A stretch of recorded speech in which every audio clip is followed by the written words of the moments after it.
सत्रिया और बिहू नृत्य। भारत एक विशाल देश है।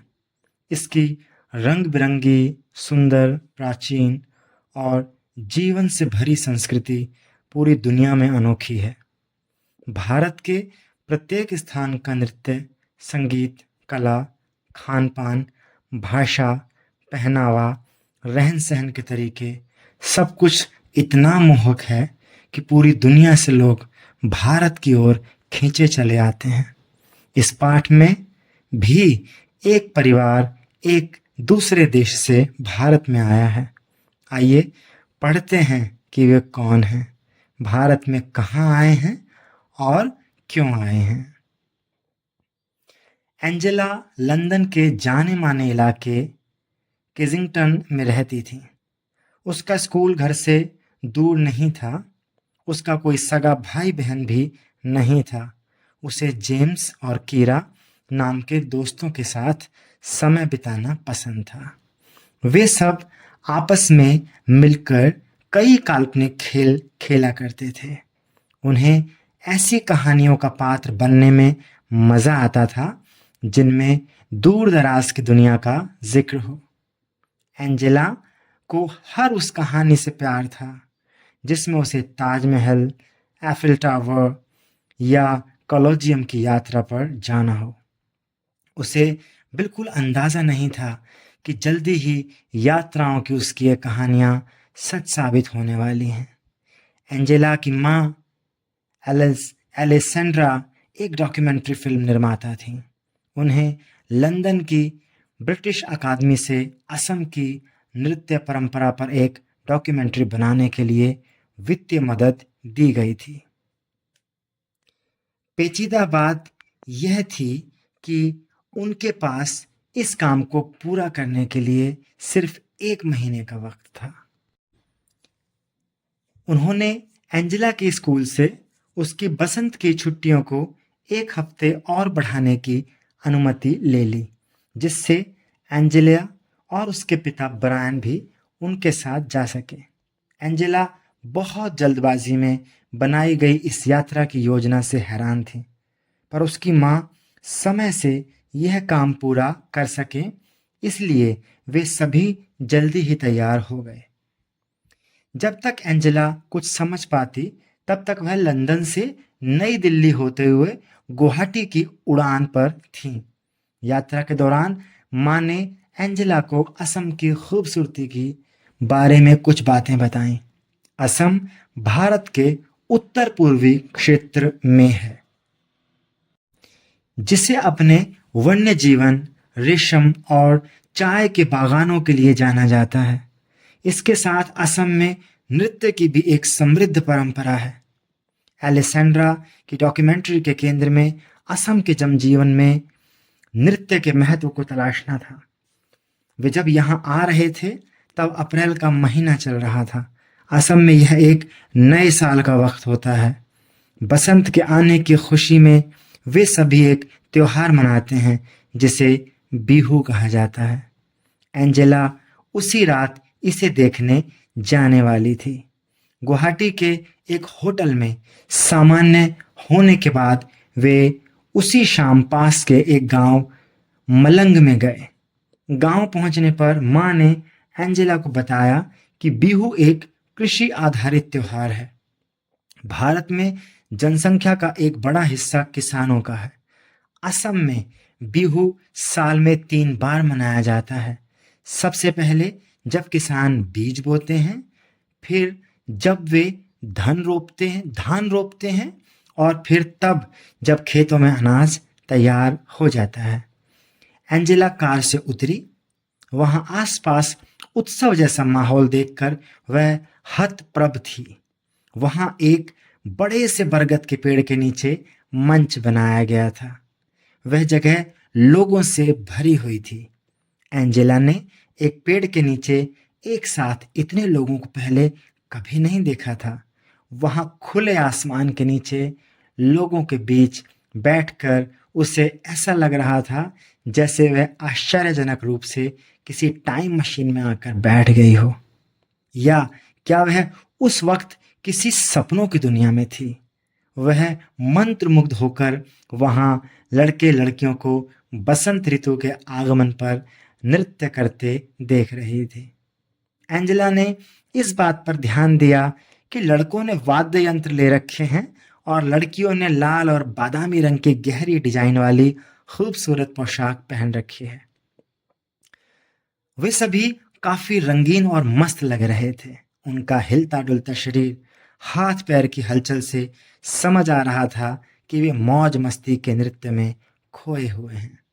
उनकी इच्छा हुई कि वह भी अपने घर पर बसंत के आगमन पर ऐसे ही नृत्य करेगी।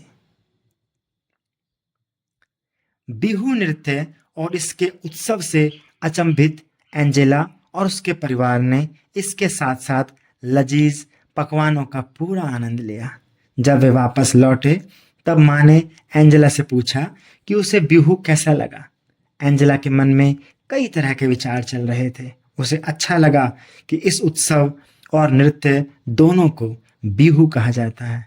उसने माँ से पूछा कि क्या संगीत और नृत्य सिर्फ त्योहारों पर ही होते हैं। माँ ने बताया, पूरी दुनिया की संस्कृतियों में लोग नृत्य और संगीत से अपनी भावनाओं को व्यक्त करते हैं। खास तौर से भारत में बहुतायत ऐसा होता है।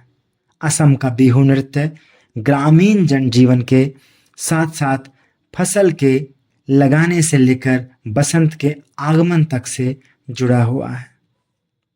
एंजेला की माँ अगले कुछ दिन डॉक्यूमेंट्री के तथ्य जुटाने और साक्षात्कार लेने में व्यस्त रहीं। एंजेला ने काफ़ी सारी बातों पर दूर से ही गौर किया। उसने महसूस किया कि लंदन के जीवन से यहाँ सब कुछ कितना अलग था। उसे अपनी माँ पर गर्व हुआ। वे एक वैज्ञानिक कहानीकार की तरह हैं जो अपनी फिल्मों के द्वारा बहुत सी चीज़ें एक साथ दिखाते हैं। अगले दिन वे उत्तरी असम की तरफ रवाना हुए, जहाँ सभी सत्रों अर्थात मठों की पीठ है। वे सभी एक सत्र के पास रहने के लिए जाने वाले थे और सत्रिया नृत्य का फिल्मांकन करने वाले थे। जब वे दक्षिणापथ सत्र पहुंचे तब वहां उनकी मुलाकात रीना से हुई, जो असम की एक जानी मानी लेखिका हैं। उस हफ्ते उन लोगों को रीना सेन के घर पर ही रुकना था। रीना आंटी की एक बिटिया थी, अनु। अनु और एंजेला ने तुरंत एक दूसरे की तरफ देखा। उन दोनों की ही उम्र 10 साल थी। दोनों ने अंग्रेजी में बातचीत शुरू की। अनु ने एंजेला को कुछ असमिया शब्द भी सिखाए। एंजेला को अनु के खिलौने बहुत अच्छे लगे, जो थोड़े अलग तरह के थे। गुड़िया, लकड़ी के खिलौने और नारियल की जटा से बने घर, कितने अनोखे खिलौने। उसने लंदन में ऐसे खिलौने कभी नहीं देखे थे। अनु का पसंदीदा खिलौना लकड़ी का बना तीर कमान था, जिसे लेकर उसे राम बनना बहुत अच्छा लग रहा था।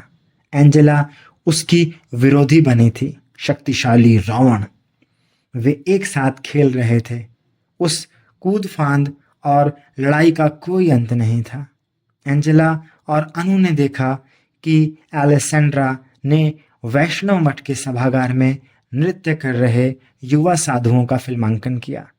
एंजेला आश्चर्य से सोच रही थी कि क्या सत्रिया नृत्य सिर्फ लड़कों और पुरुषों के लिए है। एंजेला और अनु सोच रहे थे कि काश वे भी इन युवा साधुओं की तरह गा सकते, नृत्य कर सकते और छद्म युद्ध लड़ सकते।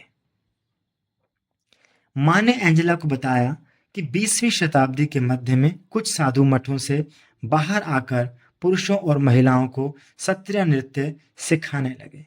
शुरू में ऐसे साधुओं को मठों से निकाल दिया गया, लेकिन आधुनिक दौर में महिला सत्रिया कलाकारों के लिए मंच पर नृत्य करना आम बात हो गई है।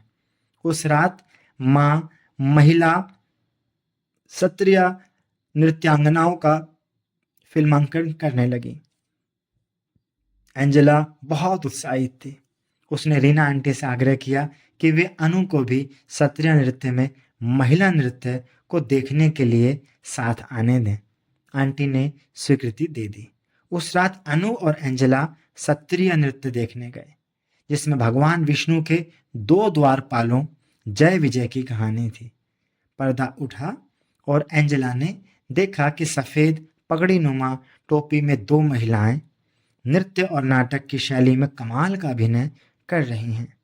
जैसे जैसे कहानी आगे बढ़ी, उन दोनों ने देखा कि किस तरह जय और विजय ने कई बड़े ऋषियों को भगवान विष्णु से मिलने नहीं दिया, क्योंकि उस वक्त भगवान विष्णु सो रहे थे। वे ऋषि नाराज हो गए। उन्होंने जय विजय को असुर बनने का श्राप दे दिया। भगवान विष्णु की नींद जब टूटी, तब उन्हें अपने द्वारपालों को बचाने के लिए आना पड़ा। उन्होंने वचन दिया कि वे जय और विजय को मारकर उन्हें श्राप से बचा लेंगे। बाद में जय और विजय दोबारा भगवान विष्णु के द्वारपाल बने।